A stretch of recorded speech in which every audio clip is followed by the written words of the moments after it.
సుమిత్ర ప్రాణాపాయం నుండి బయటపడటం, అదే సమయంలో దీప తన బిడ్డను కాపాడుకోవటానికి తీసుకున్న నిర్ణయం చుట్టూ ఈ ఎపిసోడ్ తిరుగుతుంది.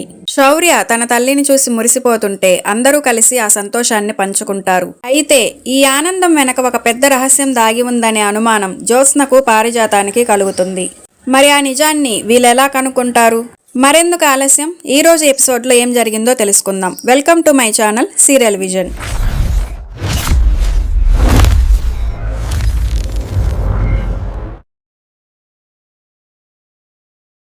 అమ్మా నాన్న ఇంటికి రావటంతో శౌర్య వచ్చి బేబీ ఎలా ఉందని తల్లిని హత్తుకుని సంతోషిస్తుంది.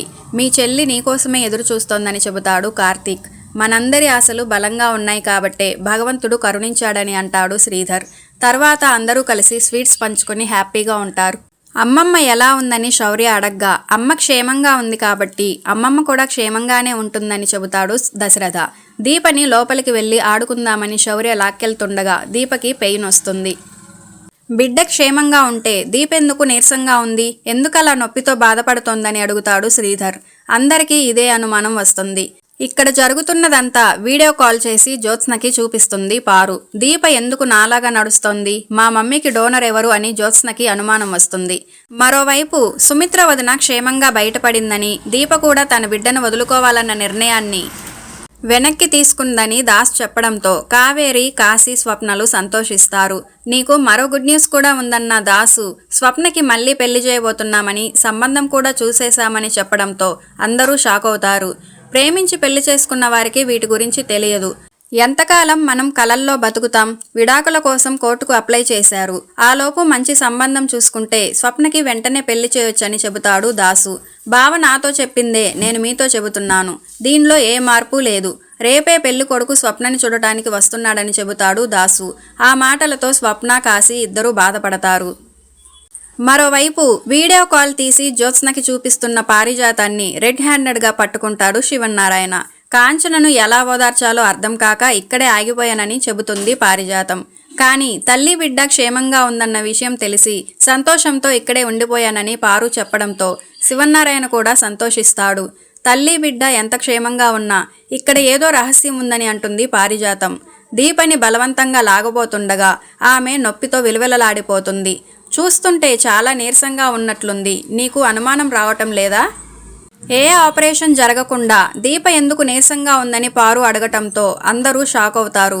సైలెంట్గా నువ్వు బిడ్డను వదిలించేసుకొని నీ పెళ్ళాన్ని మీ అమ్మ ఇంట్లోకి ఉండనివ్వదని మీ అమ్మకి అబద్ధాలు చెబుతావా అంటూ మండిపడుతుంది పారు.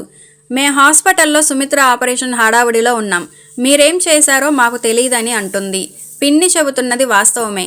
బిడ్డను ఉంచుకోవాలన్న నిర్ణయాన్ని వెనక్కి తీసుకుంటే దీపెందుకు ఆపరేషన్ జరిగిన మనిషిలా అలా నీరసంగా ఉందని నిలదీస్తుంది కాంచన. మనిషిని చూస్తే అర్థమవుతుంది ఏదో జరిగిందని అంటాడు శ్రీధర్. ఏం జరగలేదని కార్తీక్ ఎంత నచ్చచెబుతున్నా ఎవరూ వినిపించుకోరు. నీకు అబద్ధాలు చెప్పడం అలవాటైపోయిందని అంటుంది కాంచన.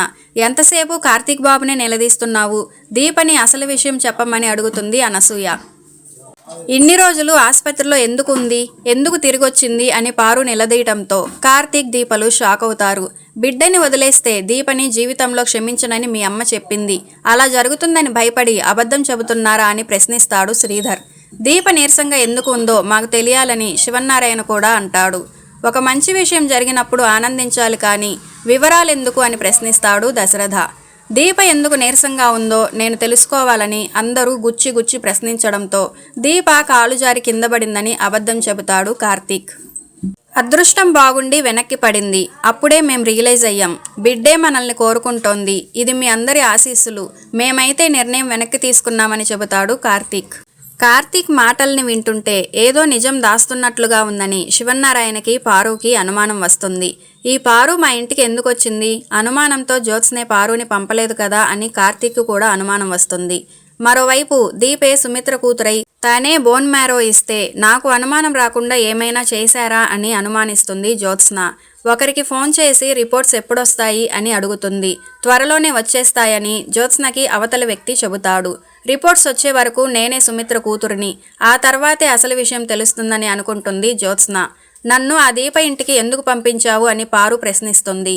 నువ్వు సరిగా కాపలా కాయలేదు కదా, నీ కొడుకు మీద ఒట్టేసి చెప్పమని జ్యోత్స్న నిలదీయగా ఒక 5 నిమిషాలు మాత్రం లేనని అంటుంది పారు. అయినా సుమిత్ర కూతురివి నువ్వే అని తెలిసినప్పుడు ఎందుకు టెన్షన్ పడుతున్నావని ప్రశ్నిస్తుంది పారు. దీప నాలాగే ఎందుకు నడుస్తుందో ఒకసారి ఆలోచించమని చెబుతుంది జ్యోత్స్న. నా టైం బాగుండి కొద్దిలో మీ తాతకి దొరికిపోయేదానిని అంటుంది పారు. నేను దేనిని వదిలిపెట్టను, అన్నీ తొందరలోనే తెలుస్తాయని అనుకుంటుంది జ్యోత్స్న. మన వాళ్ళంతా సంతోషంగానే ఉన్నారు, కానీ జ్యోత్స్న గురించి తలుచుకుంటే భయంగా ఉందని బాధపడుతుంది దీప. జ్యోత్స్నకి ఆల్రెడీ అనుమానం వచ్చే ఉంటుందని, ఏదో ఒకటి చేస్తుందని కార్తీక్తో చెబుతుంది దీప. జ్యోత్స్న ఏం చేస్తుందనేది నువ్వు మర్చిపోమ్మని అంటాడు కార్తీక్. ఇంతటితో ఈరోజు ఎపిసోడ్ ముగుస్తుంది. మొత్తానికి సుమిత్ర ప్రాణాలు కాపాడింది దీప అనే నిజాన్ని కప్పిపుచ్చడానికి కార్తీక్ ఎంత ప్రయత్నించినా జ్యోత్స్న అనుమానం ఆ ప్రయత్నాలను అడ్డుకుంటోంది. దీప నడకలో మార్పు, రిపోర్ట్స్ కోసం జ్యోత్స్న పడుతున్న ఆరాటం చూస్తుంటే త్వరలోనే సుమిత్ర అసలు వారసురాలు ఎవరనే విషయం వెలుగులోకి వచ్చేలా ఉంది. పారిజాతం తన తెలివితేటలతో కార్తీక్ దీపలను ఇరికించాలని చూస్తుండగా, మరోవైపు దీప తన బిడ్డ భవిష్యత్తు గురించి, జ్యోత్స్న రియాక్షన్ గురించి భయపడుతూనే ఉంది. నిజాన్ని దాచాలనుకున్న కార్తీక్ ప్రయత్నం ఫలిస్తుందో లేక జ్యోత్స్న తన కుట్రతో నిజాన్ని బయటపెడుతుందో వేచి చూడాలి. ఒకవేళ మెడికల్ రిపోర్ట్స్ ద్వారా దీపనే సుమిత్ర అసలు కూతురని, అలాగే సుమిత్రకు ప్రాణదానం చేసింది కూడా దీపనే అని తెలిస్తే అప్పుడు జ్యోత్స్న మరియు పారిజాతం పరిస్థితి ఎలా ఉంటుందనుకుంటున్నారు? మీ అభిప్రాయాన్ని మాతో పంచుకోండి. వీడియో నచ్చితే తప్పకుండా లైక్ చేయండి. మరిన్ని లేటెస్ట్ అప్డేట్స్ కోసం ఇప్పుడే మన సీరియల్ విజన్ ఛానల్ని సబ్స్క్రైబ్ చేసుకొని ఫాలో అవ్వండి. Thank you for watching.